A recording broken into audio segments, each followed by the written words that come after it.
Welcome back to another stock analysis, where I look at some key metrics to calculate the fair value and my buy price for the stock. Today I'm going to analyze Procter Gamble, which is one of the biggest companies in the defensive consumer sector. Last, they generated a revenue of $76 billion and they have a market capitalization of $346 billion. The income of Procter Gamble comes to 34% from fabric and home care, 25% baby, feminine and family care, 19% beauty, 13% healthcare, and 9% grooming. Under these categories, Procter & Gamble have some well-known brands in their portfolio, such as Oral-B, Head & Shoulders, Gillette, and Always. Regarding the geographical diversification of the company, it is informed that 47% of the revenue is made in North America, 22% is made in Europe, 10% is made in Greater China, 9% is made in Asia Pacific, 6% is made in Latin America, and the last 6% is collectively made in India, Middle East and Africa. Procter & Gamble seems to be good diversified in different countries and continents. Now let's find out if Procter & Gamble is a good stock to buy at its current value. The key matrix I use to calculate the fair value and buy price for Procter & Gamble is the dividend yield. I'll start with plotting the dividend yield for the last few years in a historical chart. I choose the dividend yield because a consistent dividend policy for me is the best indicator for a stable company. Additionally, a steady dividend payout helps to stabilize my portfolio and it makes it easier to rebalance my positions. To create some sort of signal line, I take the 5 years moving average of the dividend yield and plot it in a chart. The simple approach is now that the stock seems overvalued when it's under the moving average and undervalued when it's over it. The average of the last 5 years is 2.68%, and I would like to define this as the historical dividend yield. Since the historical yield is the fundament for my fair value and buy price calculation, this value shouldn't be too volatile. In an ideal case, the curve would give a straight line. I can measure how much the curve deviates from this ideal straight line by calculating the relative standard deviation, which for Procter & Gamble is 4.5%. To the historical yield, add a personal defined margin of safety of 25%. This margin of safety will be adjusted upwards or downwards depending on the matrix of the company. My first criteria is the stability of the dividend measured with the relative standard deviation. With this value I can measure how volatile the dividend yield is. A high relative standard deviation would higher my risk to invest at a bad timing. As said earlier, the relative standard deviation for Procter & Gamble is 4.5%.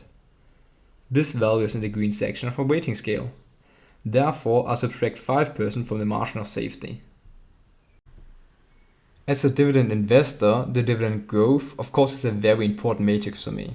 In 2007, $1.28 were paid, and in 2022, $3.52 is expected. Procter & Gamble have increased the dividend for 66 consecutive years, which makes them a solid dividend king.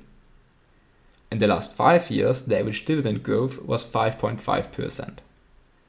A dividend growth of 5.5% is in the yellow section of a weighting scale.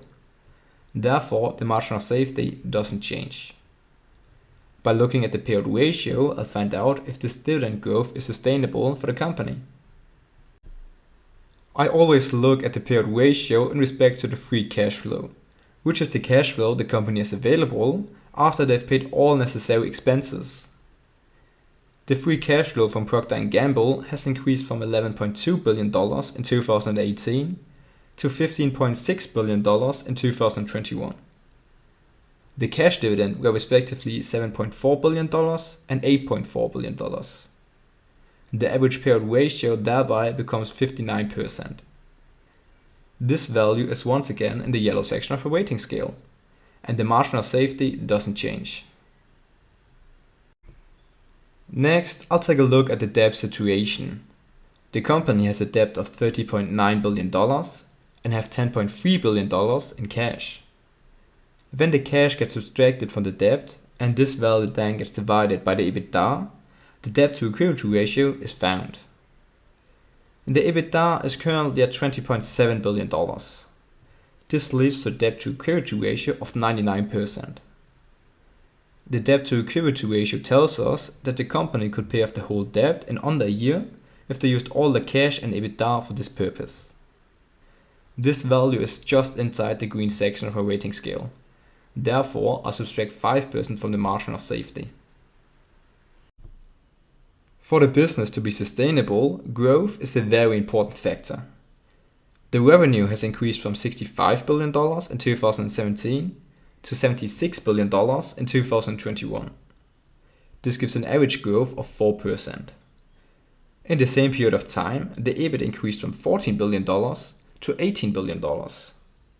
And this gives an average growth of 5.8%. The margin is found by dividing the EBIT with the revenue, which in 2017 gives 22.1% and in 2021 increased to 23.6%. Since the EBIT increases at a higher rate than the revenue, it only makes sense that the profitability of the company increases. In this case, it increases with 1.7% in average. An EBIT growth of 5.8% is in the yellow section of a rating scale, which gives no further adjustment. An average margin increasement of 1.7% gives -5% from the margin of safety. The last thing I'm looking at is the potential yield on cost. This matrix tells how great a potential investment in Procter Gamble would be and what annual income I could expect in a few years. Procter & Gamble have a dividend yield of 2.44% and a dividend growth rate of 5.5%. I assume that the dividend gets fully reinvested at the same conditions. But I subtract 15% from every dividend payment because there are 15% withholding taxes that I will have to pay. After 5 years, the yield on cost is 3.7%, after 10 years it is 5.6%, and after 15 years it is 9.1%. I only calculate the potential yield on cost for the coming 15 years because of the natural uncertainty of this matrix. A yield on cost of 9.1% after 15 years isn't that great, and in the red section of a rating scale. Therefore, I'll add 5% to the margin of safety. Since every matrix for my analysis has now been collected, it is time to adjust the margin of safety. -5% for the relative standard deviation, -5% for the debt, -5% for the margin growth, and +5% for the potential yield on cost. The new margin of safety is therefore 15%. This leads to a desired dividend yield of 3.08%, and by a current dividend of $3.52, I should therefore don't pay more than $114 for the stock. By ignoring the margin of safety, the fair price of the stock is determined, which for Procter & Gamble is $131. These values can also be shown graphically in the chart for the historical dividend yield. This is done by adding the margin of safety to the historical yield curve. This then gives a new curve which always lies 15% over the historical yield. As seen in the graph, the historical yield and the margin of safety are over the yield curve. Therefore, I consider the stock as overvalued. Finally, I consider the stock at its fair value when the price is $131. I will buy the stock at $114, and the stock price is currently at $144. If you did like the stock analysis, please consider to give the video a like, let me know in the comments which stock you would like to see next, and subscribe to my channel for more content.